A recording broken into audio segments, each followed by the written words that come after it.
mbokk internautes yi. seen xalaat ci ñëw Motsepe boobu fii ci Sénégal président CAF. ak lan moo war a doon suñu taxawaayu autorité football bi. ak suñu autorités yi nga xam ne ñoom ñooy les autorités étatiques. donc Motsepe président CAF demain à Dakar. dina rencontrer la fédération sénégalaise de football. rencontrer li nga xam ne moom mooy les autorités. Motsepe nag man ci sama xalaatu bopp. mooy Motsepe dafa tiit ñëw di fay lakk. parce que engouement bi xalaatu ko ci woon de. taal lakk ba pare taal daay ba pare bëgg koo fay. fa tiit. fi mu nekk nii dafay wut benn crédibilité au niveau du Sénégal. parce que il a perdu sa crédibilité. mu ne xaaral ma daw Sénégal pour waxtaan ak ñoom. parce que dafa am benn élément bu important boo xam ne. nit ñi dañ ci bàyyiwul xel. état bi dafa dugal benn plainte pour corruption. ba ci information yi ma jot dégg naa xaw ma waa FBI daal xaw ma ñan dugal nañ ci seen loxo pour pousser. li nga xam ne moom mooy enquête boobu. Motsepe ñëw bëgg a baab sénégalais yi dox ci seen main pour ñu fay daay gi. du jàll. mais ça va pas passer. diversion rejetée. et ça devrait pas passer. parce que Motsepe dafa bokk ci tey ñi nga xam ne ñoom ñoo indi tey problème bi fii yëpp. te bu amul woon tey benn tontu boo xam ne Sénégal def na ko kon dañuy ñëw nangu trophée bi wala ca terrain ba la ñuy ñàkkee sax final bi. donc il est c'est waxuma la complice mais il fait partie des instigateurs de ce coup de fourré là. Qu'est-ce qu'il a fait pour les 18 supporters yi nekk fële ca Maroc? Qu'est-ce qu'il a fait? Rien du tout. Absolument rien. Et c'était dans le cadre des sports. waaw ci biir stade bi. jeex na. tey il vient ici pour lan. moo tax nag les autorités doivent être très fermes. très fermes. waaw ndax tey Motsepe moo créé problème bi yëpp moo ko indi. et que yéene moo nekkoon Maroc jël coupe bi. comme nag sa yéene motut nga xam ne tey y a un problème plus profond ngay ñëw naan da ngay am di jéem a jouer les sapeurs pompiers. xam nga li waykat ba doon wax. Tiken Jah Fakoly mu ne il allume le feu il l'attise et ensuite pour venir jouer aux sapeurs pompiers. C'est ce que Motsepe mi a fait. Il a tout fait pour que Sénégal du mu yegg final. Sénégal yegg final. Il a tout fait pour que Sénégal bu mu gagné coupe bi. Sénégal gagné coupe bi il continue ba décision bi jury bi génne gis nga position bi mu ci amoon tey il revient pour dire que voilà il vient au Sénégal je sais pas pour discuter avec les autorités fédérales et pour discuter avec les autorités étatiques. bu pexeem motoon du ñëw Sénégal. déedéet. voilà ces gens-là léegi nag il faudra lui apporter une réponse ferme. kese. fulla ak fayda rek. parce que dafa bëgg a am une nouvelle crédibilité. parce que kenn nawlootu ko en fait. léegi nag mu ne xaaral ma ñëw Sénégal. du jàll de. su ma ñëwee Sénégal je vais essayer me convaincre les autorités pour que lépp lu ñu nasoon ñu jëm ko teg ci suuf mais loolu rek lay wut il est en train de chercher une nouvelle crédibilité parce que amatul crédibilité il faut que mu ñëw Sénégal xam nga gars yi dañuy minimiser l'influence du Sénégal dans le football africain. alors que le Sénégal a une réelle influence dans le football africain. ba pare nag mu am ay états yu bëri yoo xam ne dañoo montrer seen soutien. au Sénégal. moo tax fi mu nekk nii moom xam na ne sa crédibilité est à genoux. taxawaayam ca CAF c'est une question de ça se joue maintenant. ensuite tey. corruption bi buñ ci xuusee mais on va épingler ces gens-là. loolu lay bañ nag. après nag yow avec tout ce que le Sénégal a vécu depuis lors tu viens pour nous dire quoi. pour nous dire quoi ñu ngi koy xaar man de damay xaar ba xool lan la fi nar a wut si ak lan lay wax ak waa autorité yi. wax dëgg yàlla. waaw mais en tout état de cause ce Motsepe là nous a causé beaucoup de tort. Il nous a causé beaucoup de tort. lu jig njaaga dem c'est maintenant nag muy jéem a jouer au sapeur-pompier alors que le feu a déjà gagné du terrain. du jàll de. non du jàll ça va pas passer. xalaatuñu woon lii. non ne dina am. xalaatuñ ko woon. ñoom jàpp nañ ne voilà Sénégal c'était un petit pays boo xam ne da nga koy ñëw rek bogo ko après mu jeex quoi. Mais ça a soulevé beaucoup de tollé et ça a occasionné même la démission de certains cadres au sein de la CAF. Tey on parle de corruption au sein de la CAF si les enquêtes sont poussées mais tous ces gens-là vont tomber. Mareta gis nga CAF li ko yàq mooy ce Motsepe là ak le président de la fédération royale du Maroc. président fédération bu Maroc ak Motsepe bii bokk nañ ci li yàq CAF. kese. Et si on ne les arrête pas dañuy jël ils vont tuer le football africain. Parce que c'est ça leur objectif. loolu rek lañ bëgg. Tuer le football africain. xam nga tey bu ñu demee ba ñu naan ay non on va faire revenir l'ancienne formule de jouer Coupe d'Afrique tous les 4 ans. loolu day rey football Afrique. mais c'est-à-dire que loolu c'est un plan bien ourdi parce que xam nga tey.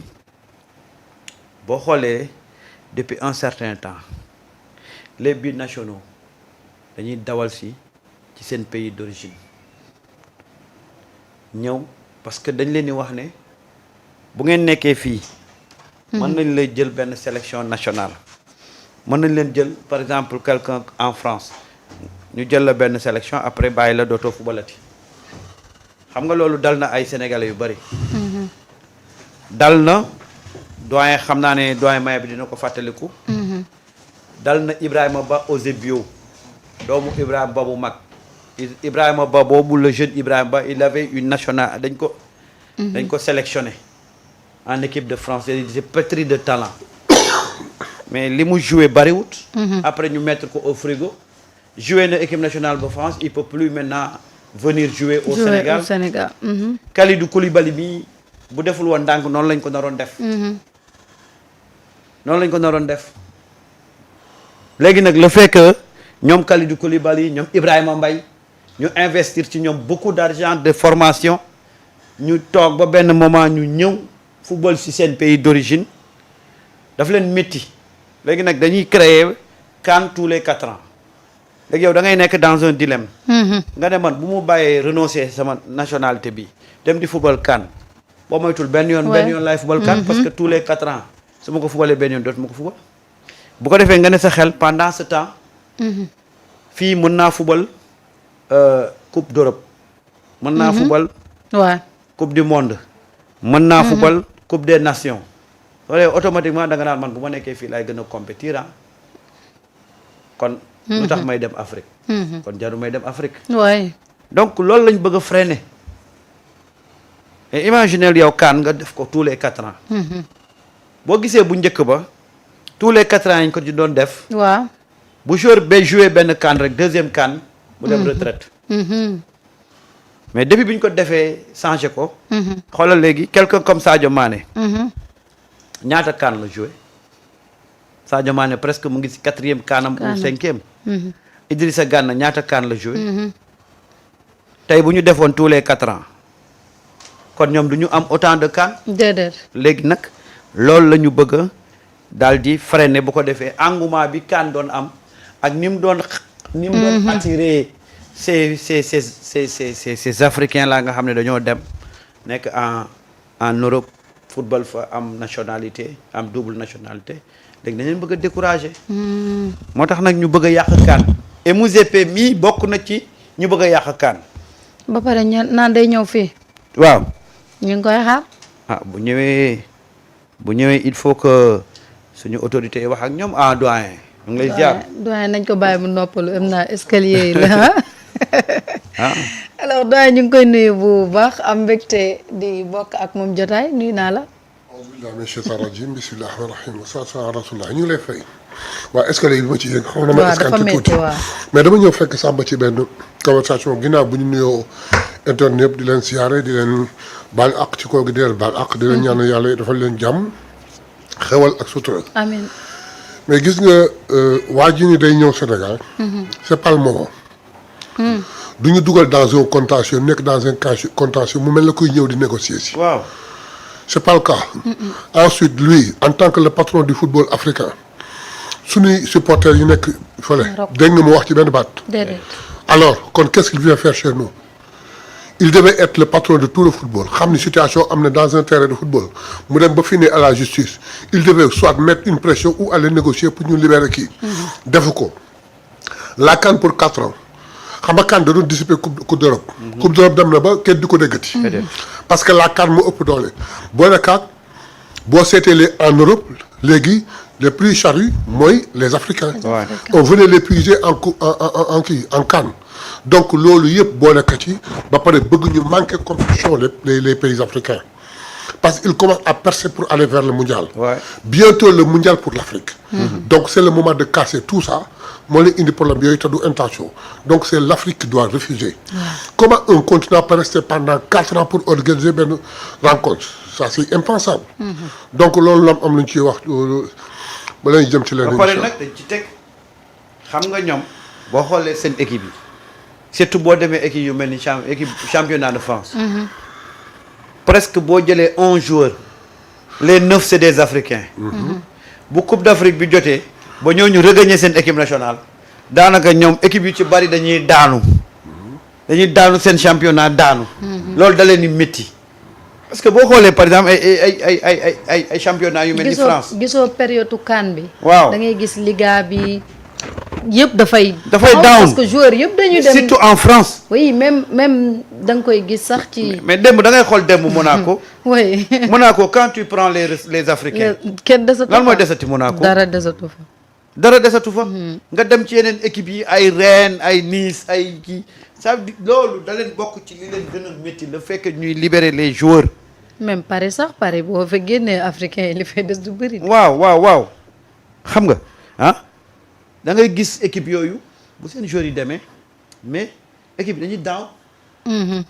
dootuñu amati benn niveau. te gën dem bi ñuy dem da leen di métti. torop. pour ñu libérer les joueurs c'est un problème bu joueurs yi demee buñ ñëwee dañuy sax def ay représailles xoolal Ibrahima Mbaye depuis bu mu jógee CAN. il n'est pas utilisé.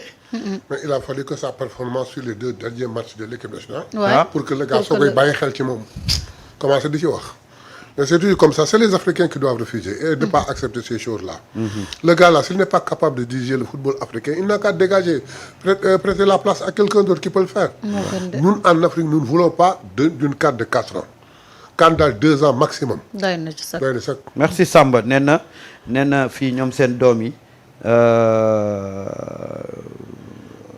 on paye la formation on paye 300 € chaque saison plus visite médicale 50 € donc nee na rien n'est gratuit merci Samba mais gis nga ko rek voilà un peu le ñu bëgg a def ils veulent casser notre Coupe d'Afrique qui est en train vraiment de planer sur les autres compétitions décourager nos enfants yi nga xam ne dañuy def choix pour revenir ici en Afrique jouer yooyu yëpp donc ñu ne léegi dañuy jël Coupe d'Afrique bi def ko 4 ans tous les 4 ans il faut casser la CAF surtout amul leneen la CAF a cessé d'être une institution de football léegi c'est une véritable mafia loolu nag il faut casser la CAF. mais attendons le résultat de kii ak les conséquences qui vont en découler. oui. je crois que la CAF déjà le secrétaire général de la CAF a démissionné attendons de voir. voilà. la suite inchallah. donc voilà je rappelle que Motsepe sera demain ici à Dakar. donc le président de la CAF dina rencontrer les autorités fédérales muy la fédération sénégalaise de football. mais en même temps dina rencontrer suñu autorités yi donc ce sera demain mardi. mais la raison de sa venue c'est surtout le fait que le président la plus haute autorité du Sénégal ait donné injonction au Kila pour que ñu porter plainte et faire une enquête. justement je crois que looloo ko gën a tiital moo tax mu bëgg a ñëw. parce que foofu mu ko jàpp nag dafa baax. Ah oui, non, mais tout le monde sait que la CAF, boy, est minée de mafioso. Loolu xam nañ ko corruption foofu. Mais kenn layam ko. D'ailleurs loolu moo yàq football bi. doy na waar loolu moo yàq compétition yi.